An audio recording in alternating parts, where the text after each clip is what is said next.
as Gemini discovers she is pregnant and is about to share the good news with Layton. A serial killer targets her, leaving a death threat at the murder scene. Layton decides to secretly send her to his cousin's Pact for refuge, but can Gemini escape the clutches of this unknown killer? How will they uncover the traitor lurking within their pack? Join our pack. Subscribe to start your adventure. Chapter 16. The following Monday, the police were still hanging around. So Layton made the decision to move the entire pack to Greasall Pact territory for the full moon. It was just too dangerous to shift into our wolf forms around so many humans. So we packed a weekend bag and all headed off. Layton hired 2 buses for the majority of the pack wolves, and the rest of us drove. Due to Layton having a few last-minute things to do, we stayed behind until the following day. The Endoro pack was quiet with just Layton and I, and a few male wolves who volunteered to stay behind. It was risky for them to do so, but it was even more risky to leave the territory in the hands of the police. So about 5 men stayed behind. Do you still hurt when you shift? Layton asked me, as we put our bags into the car on the Tuesday morning. Every male wolf shifted on the first full moon after their 16th birthdays, whereas the she-wolves shifted on the first full moon after their 18th birthday. The earlier shifts were the most painful. I had only shifted 6 times since my summer birthday, so it was still painful. But nowhere near to the degree of the first full moon after my birthday. It was excruciating, every bone in my body breaking and reforming. I screamed and screamed and screamed until I passed out. I didn't enjoy shifting because of how much it hurt. "I'll be with you," Layton said to me, seeing the small bit of fear slipping into my eyes. We got into the car and I flicked the radio on. "I told you I don't like the radio on," Layton snapped, as he started the car. I sighed loudly, showing my annoyance as I flicked the radio off. "Don't try that attitude with me," Layton snapped, growling angrily. "What are you, my mother?" I sassed, folding my arms over my chest. Layton snarled at me, showing his teeth in a feral manner. There was a thick moment of tension in the car, as Layton began to drive. For about half an hour of the drive, Layton and I drove in an awkward silence, Layton's eyes focused on the road ahead, and mine on the passing landscapes.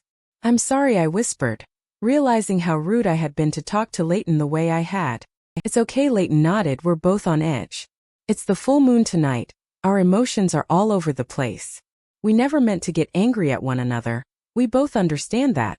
So let's just leave it." I nodded, before leaning over and pressing a kiss to his cheek. "Sorry," I said again. "It's forgotten," Layton told me, reaching over and taking one hand in mine. Our conjoined hands rested in the middle arm rest, our fingers absent-mindedly playing with one another. "Are you excited to see your family?" he questioned. I didn't answer. "Gemini, I asked if you were excited to see your family. The day after we first slept together, I called my mother." I paused, biting my bottom lip. "And?" Layton prompted. He was getting short-tempered with me again due to the full moon, but he was trying to contain it. "And she told me that she didn't want anything to do with me anymore." I tried to shrug it off, but I felt the sting of tears in my eyes. "Your mother was supposed to love you unconditionally, yet my mother didn't. She pushed me to find a mate, and then when I did, she shunned me for it." "Why would she say that?" Layton demanded. He sounded furious, his fingers whitening from how hard he gripped the steering wheel. "Because I made it to you." My voice was small and childlike. I knew Layton already felt like he was bad for me. He had told me on many occasions, so I felt bad for telling him that it was his fault my mother disowned me. When we reached Greasall Pact, it was busy. My old pack only had about 30 wolves in total, but with the added 60 of the Endoro, the entire area was full. The forest surrounded the small village, a collective of houses with a large building in the center. On the edge of the territory, tents were erected by my new pack. "Are we staying in a tent?" I asked as the car pulled up next to the buses and other cars of our pack. "Yes," Layton nodded, smirking at me. Leaning forward, he spoke directly into my ear, his hot breath fanning over my cheek. "A small, very private tent in which I'll have to keep you very close to keep you nice and warm and sweaty." His lips nibbled at my ear lobe, teasing the skin with his teeth. I giggled girlishly, pushing him away playfully. Layton growled at me, before reaching over and resting one hand on my leg. "Full moons cause heightened emotions. But you want to know what else is heightened right now?" he teased, kissing my neck. I moaned softly. "Alpha Veteriano." A voice called out to us. And we snapped apart quickly. I blushed a bright red color and cast my eyes down. Standing in front of the car was Alpha Jones, Beta Heaton and my mother. "Don't submit," Layton hissed at me, annoyed. I raised my head again, but wasn't able to make eye contact with any of the people outside the car. I was too embarrassed. Layton got out the car and I quickly followed suit. We both walked to the front of the car, and Layton slipped his arm around my slim waist as I leant into him. "Jones," Layton nodded to Alpha Jones, giving him a look of distaste. Veteriano Alpha Jones nodded back, looking equally as displeased with my mate's presence. "Welcome to my pack." "Thanks for having us," Layton growled out, hands digging into my hips from the angry tremor that was running through his fingers. "It's part of pack law." The reply was short and snappy, Alpha Jones saying he didn't agree with pack law and its rules. When the pack system was first created, the alphas all set down in rules that had to be followed under all circumstances. The most important rules was never allow humans to find out about our existence. So when police swarmed our land, Alpha Jones had no decision but to allow us to stay with his pack, no matter how much he hated Layton. "We'll have a meeting now. Your mate can stay behind and tend to your pack," Alpha Jones said. Layton growled angrily, pushing me behind his back. "Don't tell my mate what to do. If I want to keep her with me all afternoon, then I will." The two alpha males stared heatedly at one another, both of them used to being the top of the food chain, and both their emotions rocketing due to the full moon. I could see both of them shaking in anger. They wanted to fight, to injure, to kill. I had a strong feeling that Layton would win the fight, but I didn't want to test that theory. "Layton," I whispered, slipping one of my hands around his biceps. "Go, I'll be fine." Layton paused, letting a long exhale through his flaring nostrils. Then he turned to face me. He looked down at me, hands roughly grabbing my neck before leaning down and kissing me. The tangle of our lips was hot, passionate, and dominate. When he pulled back, he looked down into my silver eyes. "Any problems, call me," he instructed. Layton had brought me a mobile a few weeks prior. However, he told me that I was only allowed to call him on it. He was the only contact I had, and the contact he would allow me to have. "I'll be fine, Layton, don't worry." I smiled up at him before getting on my tiptoes and pressing a soft kiss to his cheek. Layton looked intensively at me for a moment or two, before turning and leaving with Alpha Jones. Turning back to my pack, Arlene waved me over. She helped me set up my tent a little away from the rest of the pack before I helped her with her tent. I met her husband, Steve, and their 6-year-old girl, Katie. When it got near to evening, I decided I needed to swallow my fear and visit my mother. So I left my pack to set their tents up. As I walked back to my old house, Layton wouldn't have been happy to know I had left, but I had no other choice than to have to see her before the full moon. I walked around the outside of the village, not wanting to be seen my old pack. I quickly rounded to my house and knocked on the door. There was a few minutes before my mother answered. She looked the same as I remembered, cropped blonde hair, dull blue eyes, and long thin body. "Gemini," she sighed, "I've been expecting you." She pushed the door open and I followed her in. The lounge looked exactly the same as I remembered. Nothing had changed. My mother took a seat on the couch and I sat on the other side. "So how have you been?" I asked, not sure what else to say. My mother sighed heavily, shaking her head. "Let's not play happy reunion, Gemini. You've made it to a monster. I saw you earlier, all doe eyes and flirty. You could have been with someone so much better, but you let yourself be degraded by whoring yourself out to an alpha." She was spitting at me words full of venom and fury. She truly hated me. "I love him," I whispered, tears spilling out of my eyes. I loved my mother, she was my last parent, and I loved her. But that didn't mean that I wouldn't choose Layton over her, because I would. "Then you're ever dumber than I first thought," she replied, sounding almost sympathetic. In that moment I realized she still saw me as a child, someone unable to look after myself. That made me awful. Layton didn't look at me like that. He saw me as my own person. That was why I fell so hard for him. I flinched at her cold words, beginning to cry. "You're my mother, you should love me no matter what," I cried, hurt deeply by her words. "I love my daughter, I don't love the Blood Alpha's mate," she snarled at me. "But your daughter is the Blood Alpha's mate. Then I guess you are no daughter of mine." Getting up, she walked away and towards the front door. She gestured with her hand for me to leave. I was sobbing hard by that point, hiccuping slightly from the lack of air I was taking in as I cried.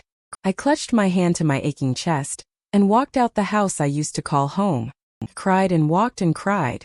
Then I cried harder when I heard the door slam shut behind me. My hands were shaking as I took a calming breath and wiped my eyes. I had no doubt my makeup had smudged and run, but I didn't care any. I was too hurt. As I wandered deeper into the forest, all I wanted was to see Layton. I pulled my phone out my pocket and dialed Layton's number.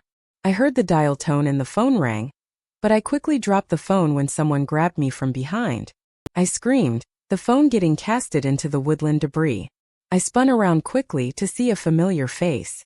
I let out a heavy breath of relief as I placed my hand over fast-beating heart. My friend towered a good head taller than me. He smiled down at me. I didn't mean to scare you, Jacob. I smiled happily. Chapter 17. Miss me? Jacob asked, cheekily smiling as I launched myself at him. I hugged him close, wrapping myself up in his tight embrace. It was odd how small and weak he suddenly seemed. Before, Jacob was strong and powerful, and would squish me when we hugged. But after spending so long hugging Layton, Jacob's hug seemed feeble. Are you alright, Gem? He asked when we'd pulled away. You've been crying. Did he do something? That bastard Blood Alpha, did he do something?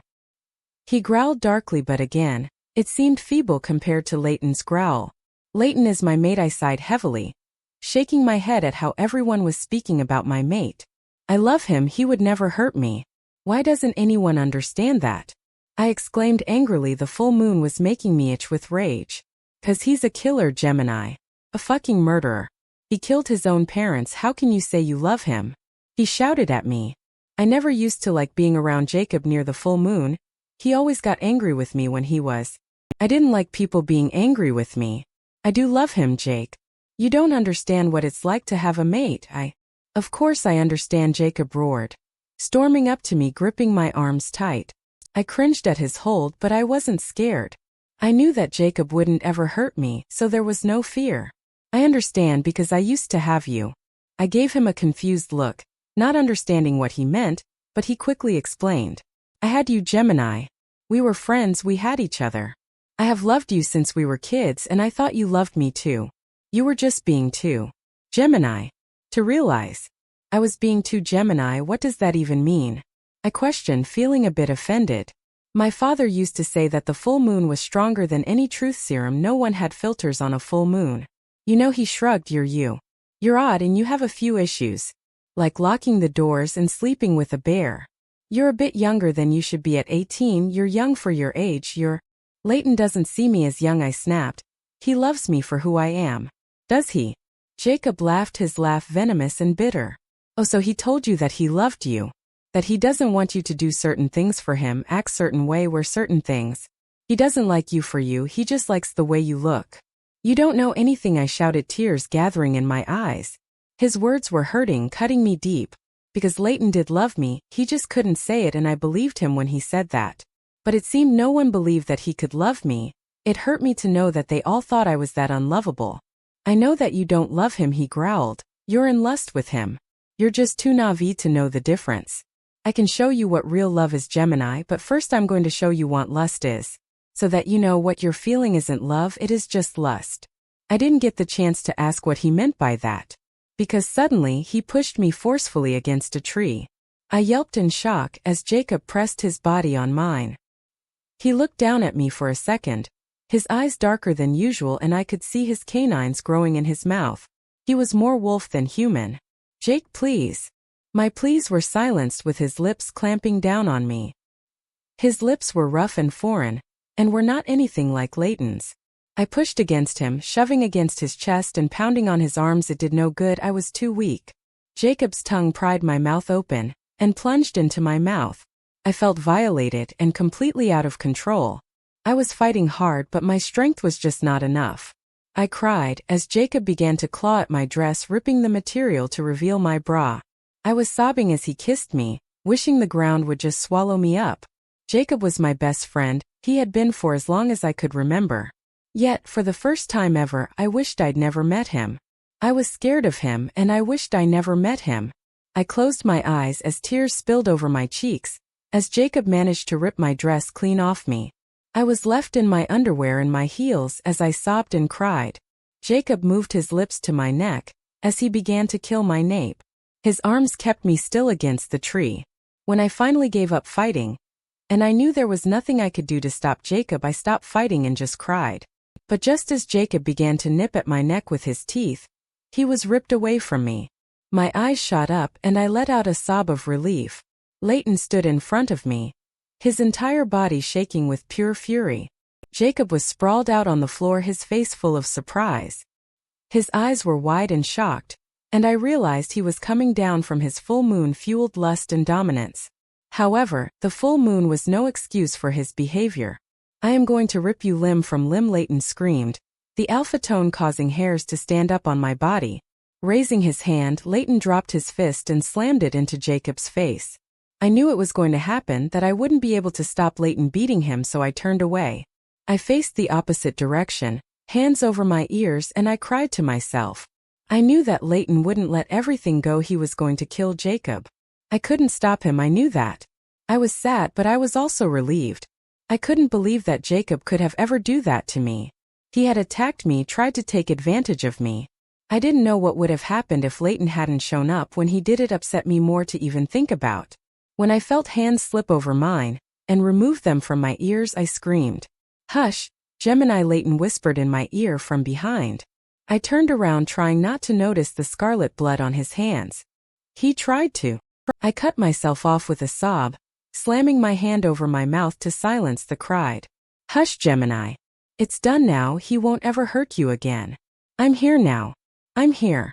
He hugged me close, pressing me into his chest hard. Layton's entire body was shaking. Originally I thought it was because he was angry, but as I looked up into eyes, I didn't see angry. "Are you all right?" I asked. Reaching up, I cupped his cheek with one of my hands. He leaned into it, shutting his eyes, and let out a long breath. He shook his head no. "Layton, tell me. What's wrong?" Layton let out a heavy breath, shaking his head slightly. "You'll think so little of me. You'll think I'm a freak," he whispered out. I had to double-take to make sure it was my mate in front of me. He sounded so young and vulnerable that I was taken back. "I would never think that, Layton. I love you, you know I do. Please tell me," I whispered, tears falling out of my eyes as I cupped his cheek. I was still shaking from fear, but I was more worried about Layton in that moment. He looked so young and vulnerable. "What almost happened to you, it happened to me before," he admitted. His words made my mouth drop in shock. I couldn't believe what he was telling me, that he had been abused, been raped. I felt physically sick that someone could do that to Layton. But how? I choked out, tears running faster. "Who would do that, do you? You fight them off, surely." Layton let out a heavy breath, his beautiful green eyes glistening with emotions. "I was a child, Gemini. I couldn't fight, I was too young. I was vulnerable, so I made sure that I was never like that again. My mother, Alyssa, she had mental issues, ones my father ignored. When the abuse got too much, I snapped. I killed her. I was crying, tears streaming my face. You didn't deserve that. You're a good person, Layton. You're a good person." I felt sick to my stomach at how a mother could do that to their son. How someone could do that to Layton. "I've never told anyone that before," he whispered, voice hoarse as his face hardened back to normal. "I told my Pact and my father that she beat me, hit me with a cane. I said that." I snapped. I was sick of her hitting me. I never used to fight back because I didn't want to hit a woman. That was what I said until it got too much. It was a full moon, see, so they all believed me. "And your father?" I asked, still crying for him. He didn't believe me, called me a liar. Like I said, it was a full moon. I got angry and I turned on him. Before she used to abuse me, she used to tell me it was because she loved me. So I can't say that to you, not because I don't, but it gives me bad memories. But I like you saying it." Layton finished, as he swallowed deeply, his Adam's apple bobbing low. I took a calming breath as I looked up into his eyes. "Is Jacob dead?" I questioned, my voice cracking slightly. Layton didn't say anything, he just wiped the tears away from my cheeks. "The full moon was no excuse for his behavior," Layton snapped. "No one is ever going to make you go through what I went through. I promise you that, Gemini. No one will ever lay a finger on you. Promise." There was a pause as Layton took his shirt off and handed it to me. He pulled it on and I felt sick just looking at the blood on it. The blood belonged to Jacob, my best friend. I choked on a sob, my hands shaking too hard to button the shirt up. Layton hushed me, as he took the shirt out of my hands and began to fasten it for me. He was my best friend, Layton. I admitted he didn't mean to do it. I wasn't sure why I was defending Jacob after all he'd done, but I still loved the friend I used to have. Do test me, Gemini, Layton snapped, growling slightly. Do not, and I mean it, do not make up excuses for him. I felt horny on a full moon before, but I never tried to fucking rape someone. His words made me flinch. Layton took me back to where our pack was and called Beta Strider over. You don't let her out of your sight, Layton ordered him, physically handing me over to him. Beta Strider frowned but didn't argue any. Layton gave me a quick kiss, his lips desperate, before he stalked off. Beta Strider turned to me, his lip turning up in disgust slightly. You have blood on you, he stated. Layton killed someone. My old best friend, I told him, tears gathering in my eyes. Beta Strider paused, looking at me closely. He sighed heavily, shaking his head. Layton needs to get his shit together. We're here as guests. He can't just go on jealous rages and kill anyone who gets a hard-on over you, he muttered, crossing his arms over his chest. He didn't look pleased. Jacob attacked me, I whispered, eyes cast to the floor as I twirled my thumbs. Attacked you how? He wanted me to be his mate. He tried to forcefully mate me. There was a heavy moment before Beta Strider cussed. He was about to ask me something, but we were interrupted by Layton's loud voice. Listen up, everyone, he yelled loudly, and everyone fell silent. Alpha Jones and most of the Greaseall pack were all there. They also went quiet and looked over at Layton. I want you all to know that I don't take disrespect to my title, my pack, or my pack bitches lightly. Today, one of the Greaseall pack, Jacob, attacked my mate, tried to sexually assault her. Alpha Jones cut in. Jacob loved Gemini, we all know that. It wasn't sexual assault, it— Do not challenge me on the matter, Layton screamed, red rage in his eyes. If someone says no, then they fucking mean no. Who gives a shit about how they feel about each other? If someone says no, then you don't pressure them. It was attempted rape, do not try and excuse his actions. There was a heavy moment of silence, before a male from our pack walked over to Layton and dumped Jacob's dead body in front of my mate. His face was disfigured and covered in blood, and his body was twisted and broken in the wrong places. I felt bile rise in my throat. So I killed him, Layton stated, his eyes looking directly at Alpha Jones. Layton was daring him to say something, to mention that he was wrong to kill Jacob. And if someone else were to ever think about touching my mate, I wouldn't hesitate to do this again. Then, to make his point even clearer, he kicked Jacob's lifeless body. I heard a crack and I vomited. Chapter 18. I hid out in my tent, not wanting to see anyone. No one from my old pack, no one from my new pack, and especially not Layton. I wasn't mad at Layton, not after what he told me about his past, but I just needed a bit of time on my own to deal with the grief I was feeling. What Jacob did was inexcusable, yet he had been a large part of my life. I grew up with Jacob, he was my closest friend. He was family. He stuck up for me when I used to be bullied. He drove me to and from school, even after he dropped out to work fully time. He was the main constant after my father died. And suddenly he was dead. I curled up in my sleeping bag, soft tears staining the pillow. I hugged Darius close to my chest, wondering if Layton's childhood had been so horrible, why he had kept the bear.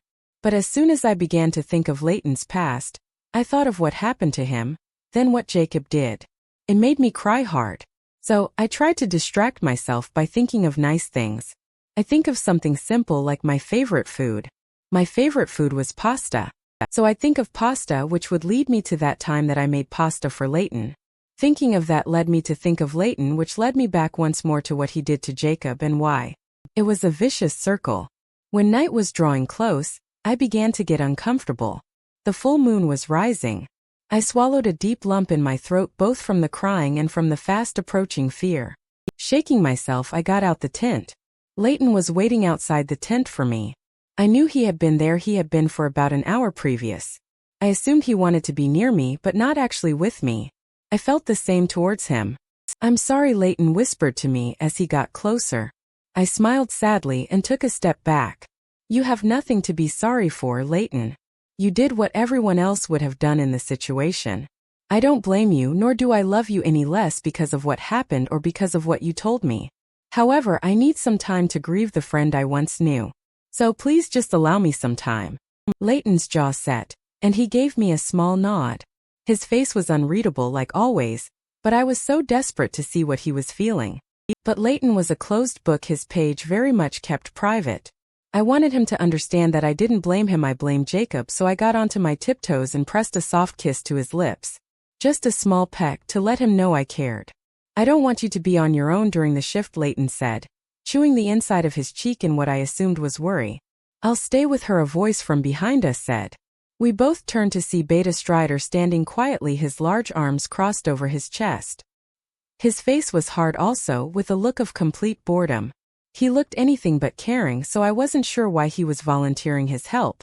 Layton didn't understand either. You voice your dislike of my mate on many occasions, and now suddenly you want to help her. He growled out. Not to mention she'll be naked. Why should I allow you to be with her? Beta Strider rolled his eyes. Extremely disrespectful. Yet, Layton didn't comment on his behavior. I don't have to like her to make sure she doesn't go rabid and kill someone, Beta Strider scoffed. All I'm saying is that I will shift in the same vicinity as her to make sure she doesn't go all apeshit crazy. I won't, I replied, eyes pleading with Layton. I didn't like Beta Strider, and he obviously didn't like me, so I really didn't want to shift with him. Fine, Beta Strider threw his hands into the air. Just let her go be naked around all the unmated males who you don't know, rather than the unmated male who you do know. Stay with her, Layton snapped, no hesitation in the decision. I frowned, not liking the fact I had no choice. But then, after what happened with Jacob, I didn't like the idea of being alone when I was in such a vulnerable state. Beta Strider gave me a smug look as I sighed heavily. Turning to me, Layton took my face in his hands. His beautiful green eyes looked deeply into mine, before he bent down and kissed me. It was a hot kiss, and I pressed my body against his chest as his tongue slipped into my mouth. I moaned softly as I gripped his arms tightly. All right, break it up, Beta Strider shouted, grabbing my arm and pulling me away from Layton. I get that it's the full moon and it doubles the horniness, but really get a grip. He rolled his eyes again. I blushed slightly before looking at my feet as I squirmed. Anthony, Layton snapped, frowning at his friend. Beta Strider just shrugged before turning away. Layton smiled sadly at me. The full moon is about to reach the highest point. Are you sure you don't want me with you? Sorry, Layton, I just need some time to myself. I can do that best in my wolf form. I gave him a small smile, before I heard a loud howl ring through the forest. I looked up to see the moon almost at its highest point. I need to shift, Layton stated, staring at the moon. I could see his eyes darkening and his hands shaking slightly. Go, I nodded. Layton gave me one last look, before running deeper into the forest. I felt a pain shot through my arm and I grimaced. The pain left as soon as it came. We should go deeper, I told Beta Strider, before heading into the thickets of the woods.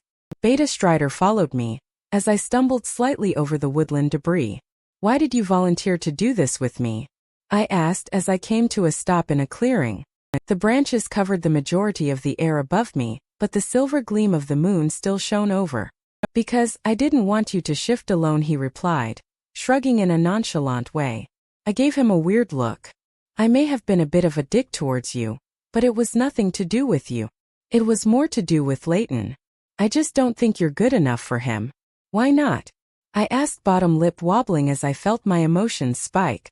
Because you won't give him the strong pups that he deserved. Beta Strider wasn't saying it in a horrible way. He was simply stating facts. He didn't mean for those facts to hurt me so deeply, but they did.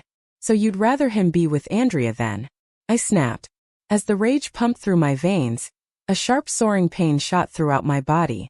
I screamed before collapsing to my knees. Beta Strider told me to take deep breaths and I listened. A few minutes later the pain subsided. Don't you need to shift? I asked, wondering why he wasn't shifting into his wolf form. It wouldn't be as painful for him, he'd shifted a lot more times than I would. I can hold it off for a bit longer, he shrugged. And to answer your earlier question, no, I wouldn't rather him be with Andrea. I would rather he be with you, just a stronger version of you. Another eruption of pain arrived that time to my arm. I gripped it to my chest as I screamed through gritted teeth. I took calming breaths, but the pain didn't ease up that time. Then my arm snapped, breaking at the elbow and stick out at a grotesque angle. I screamed and cried and screamed some more. One bone broken, then another, then another. My legs stuck out in unnatural ways, as my arms broken and fused in a more animalistic way. Tears blurred my sight, as I lay curled on the floor in the fetal position. I didn't think you were strong enough for Layton, Beta Strider suddenly said. I glanced up at him. He was kneeling next to me. He looked in pain and strained. He was fighting the transformation off as best as he could. Not helping, I groaned, as my arms and legs began to elongate. I cried out as I got onto all fours as my arms and legs grew. Listen to me, Beta Strider growled, before screaming into his own teeth out of pain. Actually listen to what I am saying to you. I didn't think you were strong enough for Layton. I thought you were weak. And you are, physically, but you're strong mentally. Layton is a handful, yet you've taken him on without a single hesitation. I flipped onto my back as my spine began to break and reset. I gripped my hands into the dirt as I threw my head back and screamed. I convulsed a few times before collapsing back down. Sweat dripped over my entire body and I was breathing hard. You're exactly what Layton needs, Beta Strider continued, forced to his knees as he carried on holding the transformation back. He needs someone to be gentle and calm and loving. But please, I am begging you, don't try and change him. He needs to continue to be the Blood Alpha. Because that is how the Pact needs to be run. It can't just change because of you. I won't change him, I replied. Then my body began to grow and enlarge, my entire body covering with long fur. I love him, I managed to get out, before completing the transformation. When the full form change was over, I lay down on the floor and recovered. My tongue hung out the side of my mouth, panting, as my large body cowering in on itself. I glanced down my body and sighed in relief. I was completely changed. My fur was a soft sandy color with dark paws and claws. My legs were long and sturdy with thick, muscled thighs for running. My snout was long and large, my teeth stronger and sharper than any knife. I gingerly got to my feet, my claws digging into the ground. Once I was upright, I glanced to my left. Beta Strider had shifted as well. His has been a lot quicker and a lot less painful than mine. His wolf form was larger than mine, and his fur a light brown color. He gave me a look, cocking his head slightly. He was asking if I was all right. I nodded softly, taking a few cautious steps. It took a few steps before I got used to my wolf form once more. It was nice being in my wolf form, calming. Beta Strider nodded for me to follow him. I shook my head yes. He began to run, and I ran after him. For most of the night, I ran and hunted and enjoyed myself. Beta Strider stayed with me the entire time. We chased each other for a while. He was a lot faster than me, of course, but he let me play. Then we found a few deer. Beta Strider stalked one, before killing it with his teeth. I watched his technique before repeating it. While trying to, I was too loud, too clumsy, and so scared all the stags off. I didn't catch any, but it didn't stop me having fun. After that, I took Beta Strider down to the bayou. There were a few other wolves milling about, but they all quickly left when they worked out who I was. Beta Strider and I took a quick drink of the water, before laying by the bank and caught our breaths. We lay there for a while, before childishly splashing around in the water. It was all very juvenile and childlike, but I didn't care. Because I didn't think of Jacob or Layton once. I simply gave in to my animal instincts and enjoyed myself. Not for a second did I think of crying, nor did I recall the incident. It was blissful. When dawn came, and the moon began to lower, we returned to the clearing where we had changed the first. Layton was there when we got back. I paused on the edge of the clearing and stared at him. His wolf form was large, bigger than any other I'd seen. His coat a pure midnight black, and his hackles high and his legs thick and broad. He was a beast, a true monster. His fur was matted slightly from mud, but only on his underbelly. Layton lay on the clearing floor, front paws crossed and his head resting on them. His beautiful green eyes, brighter than in his human form, stared into the lighting sky. He was obviously deep in thought, not noticing he wasn't alone. Beta Strider nudged me with his head, bumping my shoulder slightly. I frowned at him as he nodded in my mate's direction. He was telling me to go to him to comfort Layton. I bobbed my head yes, and Beta Strider quickly left us alone. I paused for a moment, thinking of Jacob, before I softly padded over to Layton. At hearing the scuff of my paws, Layton jumped to all fours. He growled in a menacing way, green eyes darting in my direction. But as soon as he realized who I was, he relaxed. We stood facing each other for a few seconds, a tense moment of both of us just staring. I made the first move by lowering my head in submission and letting out a small whimper. Layton nodded, before returning to his position on the floor. I crept forward, before laying down next to him, my fur touching Layton's. There was a thick pause, before Layton shifted and rested his head on my back, his body pressing into mine. It was a possessive position, holding me under him as if I needed protection.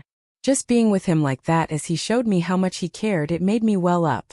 I thought of Jacob and his death and Layton's horrible past. I choked out a sob, forcing my entire body to shake in a slight growl. All my emotions collapsed in on one, so I threw my head back and howled. Chapter 19. Lunchtime of the following day, the entire Endoro pack headed back to their territory. The car journey with me and Layton was quiet. I curled up on the passenger's seat, a blanket over me. I was tired, but I couldn't sleep. I was thinking about Jacob as I stared out the car window, the scenery rushing by. Layton was being quiet and he was letting me have the radio on, which told me that he was trying to appease me. I didn't speak to Layton and he didn't speak to me. When we reached the territory, I felt the pressure in the air reduce and I felt like I could breathe again. It was like I had been stuck in a box and had finally been let out and was able to notice how different the air was in that box to how it was outside the box. Being home in the Endoro pack felt like a breath of fresh air. "Come on, you need to go to bed," Layton said, as we headed back into our house. "I'm not that tired," I shrugged, as Layton placed our overnight bag down. "You haven't slept in days, Gemini. Off to bed now, I mean it." He wasn't going to argue with me and I wasn't going to argue with him, so I let him tow me up to our bedroom. I quickly showered, before changing into my pajamas and climbing into bed. Layton took a seat next to me on the bed. Reaching up, he pushed a piece of hair behind me ear. "Go to sleep, Gemini. I have work to do, but I'll be back later on." He gave me a sad smile, before leaning down and kissing me. His lips were soft and dominant and familiar. As soon as he kissed me, I felt all my bad feelings washing away. All I wanted was Layton to kiss me, to cuddle me, to love me. So when Layton pulled away, I quickly raised my head and brought our lips back together. He didn't deny my kisses, but instead deepened it by cupping my cheek and slipping my tongue into my mouth. I lowered myself back onto the bed, bringing Layton with me. He didn't complain any, as he clambered onto the bed, all fours on top of me. I throw my arms around him, pulling him closer so that our bodies slot together. After Layton and I made love, I cried for Jacob once more. Layton held me, soothing me with calm touches. We didn't speak, there wasn't much to say, so we just lied together. Our limbs are tangled and our hearts beat as one. In that moment I know one thing to be true: I love him no matter what he's done. 3 weeks flew by, and my grief was beginning to become bearable. I had stopped crying for him and stopped dreaming of him. Of course I still missed him, I wasn't sure that would ever truly go away, but he was no longer the center of my thoughts. Layton and I had quickly fallen back into our routines, and the pack was calm. It was the calm before a very ugly storm that was to come. On the Thursday before Christmas Day, I decided I should go shopping for presents and Arlene volunteered to come with me. Layton was happy for me to leave the territory on one condition: I took Beta Strider with me. I didn't mind that, as since the previous full moon we had remained friends. I had even begun to call him Anthony. We weren't close, nowhere near it, but I knew what he did for me that night and I wouldn't forget it. Arlene and I pulled Anthony around the shops in the mall, fighting off all the manic humans who were buying last-minute gifts in a rush. Christmas wasn't a massive holiday for werewolves, but it didn't mean that we didn't celebrate it. I brought presents for a few people in the pack that had been good to me, before I focused on Layton's present.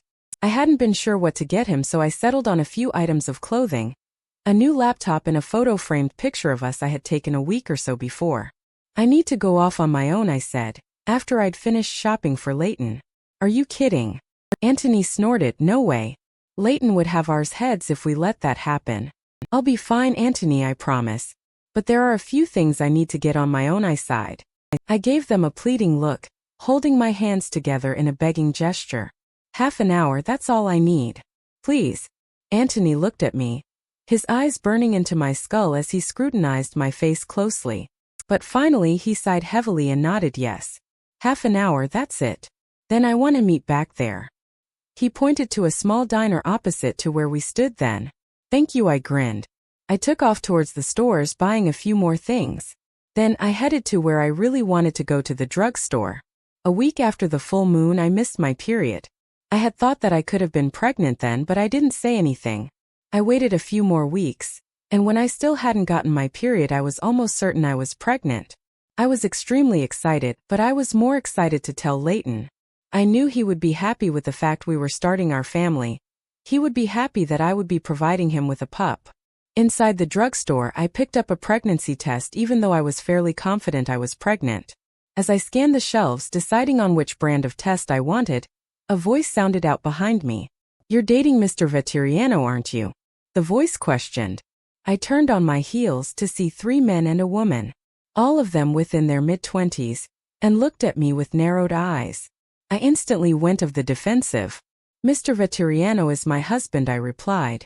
Before I turned away, I picked up a pregnancy test from the shelf and pretended to be studying it, but the words weren't registering with me. I could feel the presence of the 4 people behind me, and they were making me nervous. You and your husband run a cult, don't you?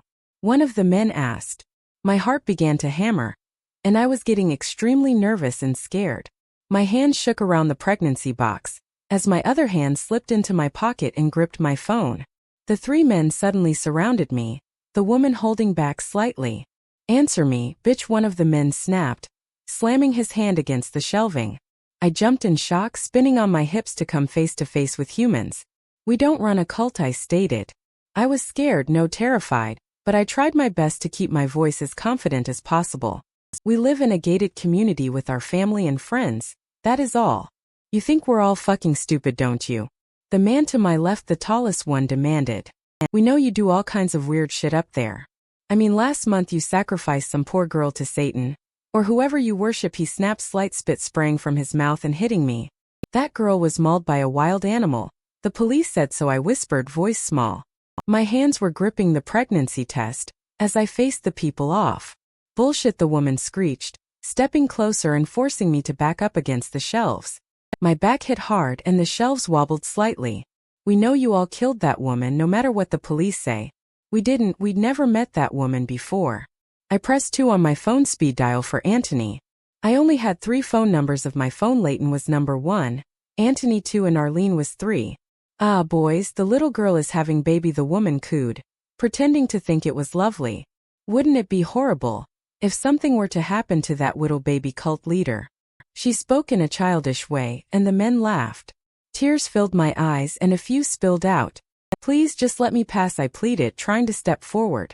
They didn't move, so I stepped back again. Please just let me out of the drugstore. I made sure to say where I was to help Anthony know where to find me. Shut up, bitch, the shortest man screamed. I whimpered at the volume and the aggression. Whenever Layton or other male wolves said bitches, it was normal, but the humans meant it in a harsh way. Excuse me, is there a problem here? A voice said from our left. We all turned to see the drugstore manager. He didn't look happy with the view he saw. He noticed me and recognition flashed through his eyes. Mrs. Vetteriano, are these people bothering you? Yes, sir, they are, I replied quickly.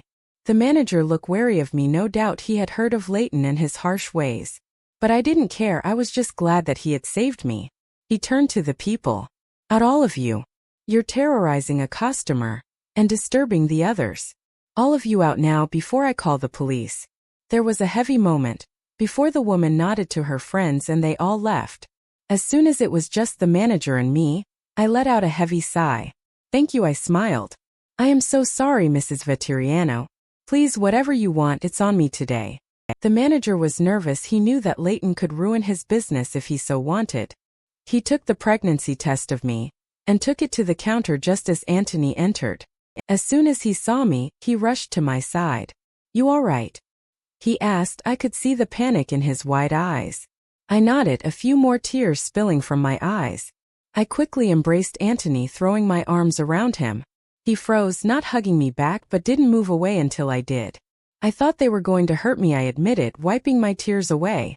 The manager came back with a bag of my purchases and handed them to me. Thank you, I smiled, taking the bag. Anthony had a few words with the manager before he drove us back to the territory. Are you going to mention it to Layton? I asked as Anthony helped me carry my bags inside. About the people attacking you or this? He demanded. I turned around to him to see him holding the pregnancy test.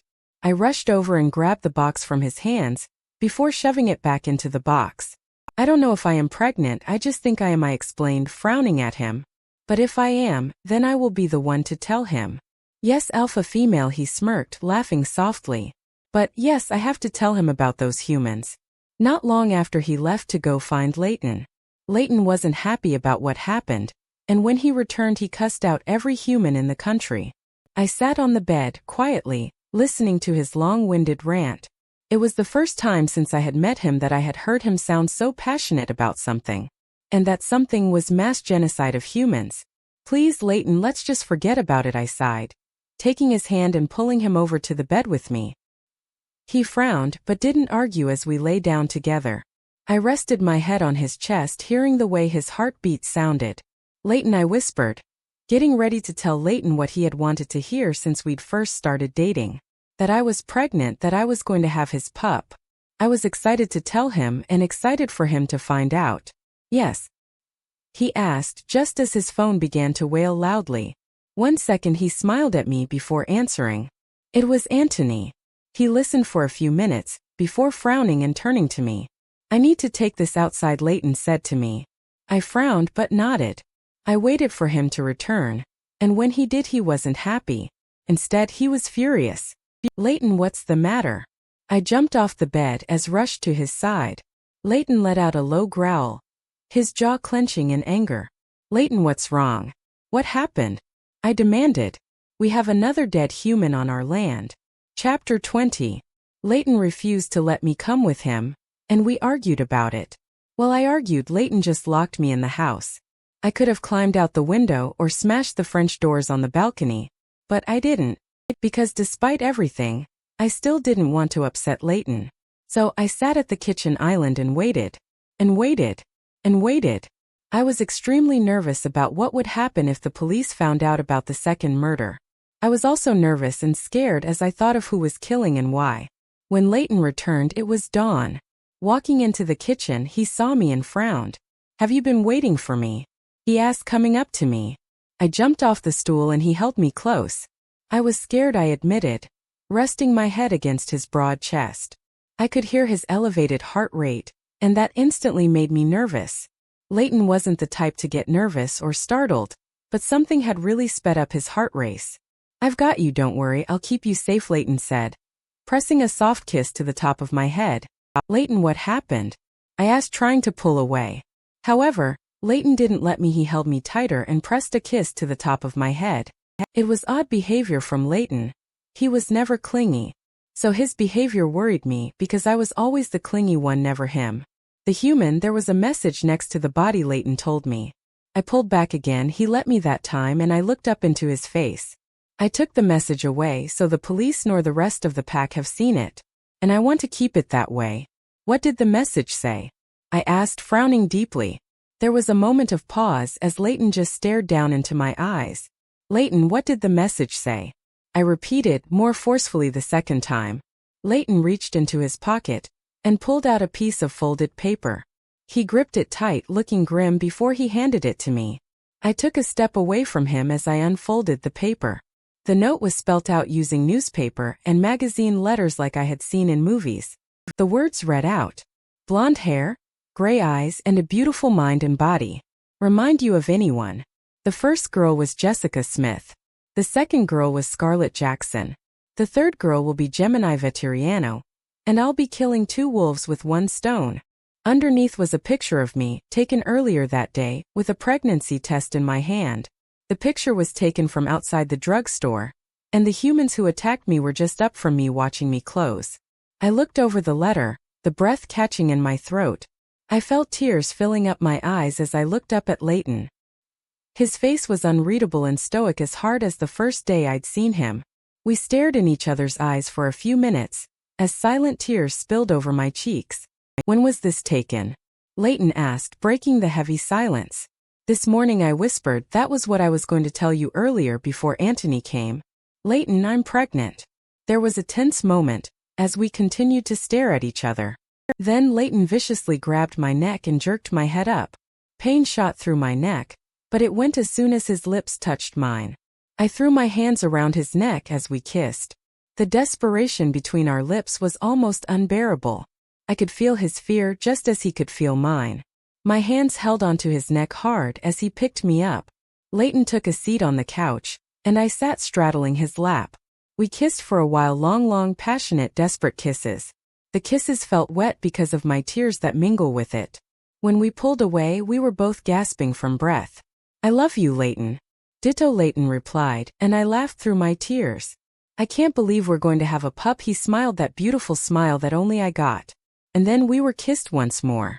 Pulling away, I cupped Layton's cheek. He leant into my hand and gave me a small smile. "Why didn't you want the Pact to know about the note?" I asked. "Because someone in the Pact is helping the killer," Layton replied, emotionless, his face cold and dark. I swallowed deeply, my throat dry and my eyes wide.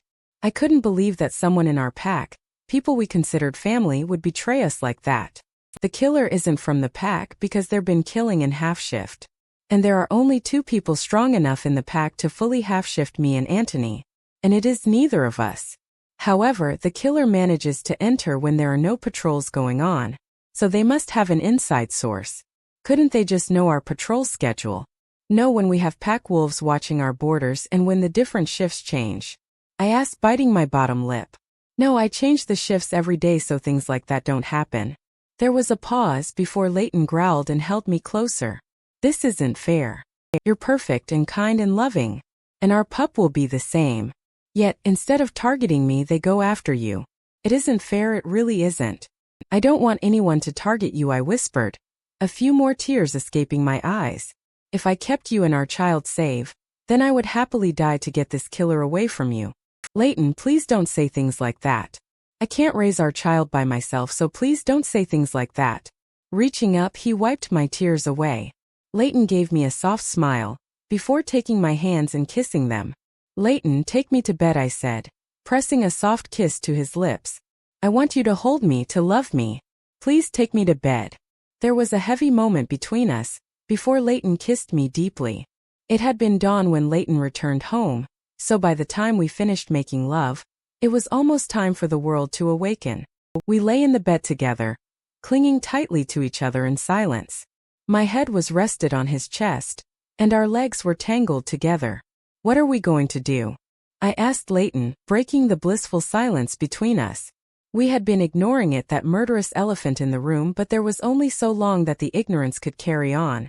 Layton sighed heavily, as I turned to look up at him, staring into his beautiful green eyes. "Have you heard of the Werewolf Pack?" Layton asked me, his lips pulling down into a frown. I shook my head no, and Layton frowned more. My mother's father was an alpha of the Werewolf Pack, and now his son, my cousin, is the leader. He and I understand one another, we are family after all. I'm going to speak to him today. I want to send you up there for a while." "What?" I squealed, sitting up sharply. I felt tears filling my eyes. "You're sending me away. Without you." Gemini calmed down. Layton sighed, sitting up with me and wiping my tears away. "I don't want to send you away, but I need to keep you safe. Both of you." He looked at me before his hand rested on my flat stomach. "I can't afford for you to get hurt. You'll be safe there, and of course I'll visit." "But I'm pregnant," I hiccuped, my bottom lip trembling pathetically. Layton sighed in annoyance. I could tell his patience with me was growing thin. "And that is why I am doing this, Gemini." He ran a hand through his hair, the brown strands tousling upwards slightly. "We'll keep it quiet. Tell everyone that you left back to your old pack, that we broke up. However, you'll really go and stay with my cousin Valentine in his pack. They'll keep you safe." "I don't want to leave," I sniffed, eyes looking down.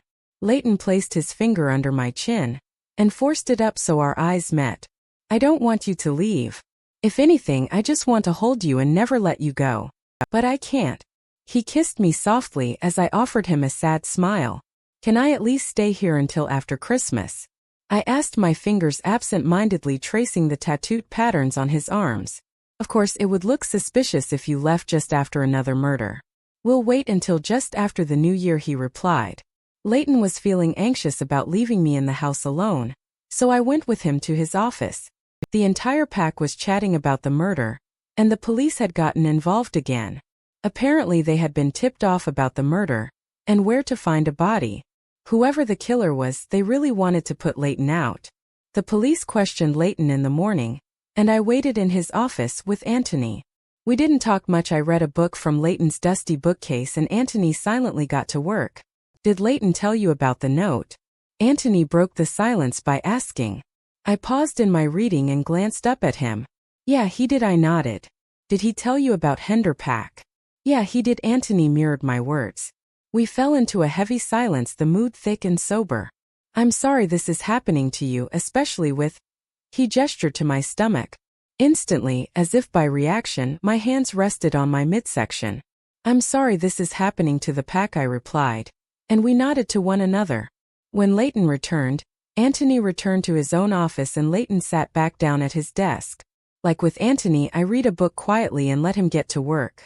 About an hour after he returned, a knock came on the door. Both Layton and I looked up and I took my legs down from the tabletop. What do you want? Layton demanded aggressively. Times like that reminded me of how harsh and cold Layton was with people that weren't me. However, Layton was Layton and I wouldn't want to change him any. Alpha Vetteriano, it is Evan Morris, a male voice replied. Beta Strider told me you wanted to see me. Evan, come in, Layton said. The door opened slowly, before a boy similar age to me walked in. He was a small for a man but still stood taller than me with a long lean body. His hair was a reddish brown and his eyes a light blue. Alpha female. Evan nodded at us, eyes casting to the floor in submission. Evan, do you still wish to become the next Pact doctor? Layton asked, instantly getting down to business. If you'll allow me to, Alpha Vetteriano, I'd love to practice medicine, he replied. Layton nodded, looked slightly pleased. I'm going to make you a deal which I hope you'll take. My mate is in danger from this killer. He has threatened her personally. So I am sending her to Pact for them to look after her. I want you to go with her. There is a medical school about 3 miles away and pretend to be her mate. Evan and I made noises of confusion as Layton explained. I will pay for your schooling personally, and you will stay with Pact under the rule of Alpha Ascenda, but you will still be part of Pact. While my mate is staying there, I don't want any males taking notice of her. So I want you to pretend to be her mate to warn others off. I need someone to protect her and I want that to be you. I thought over his words as Evan smiled softly. Alpha Vetteriano, it would be a pleasure to look after your mate. It would be an honor to watch over Alpha female Vetteriano. Good. Layton nodded. I have spoken to the college, and you'll start in January. I can't stress enough how quiet you need to keep this. All that I am saying is for your ears only. No, pack your bags, you'll leave with my mate on New Year's Day. And that was that. Plans were set. I was leaving with Evan while Layton tried to work out who the killer was, and who the traitor was. Don't let the story end. Subscribe to continue our Wolf Pack legend.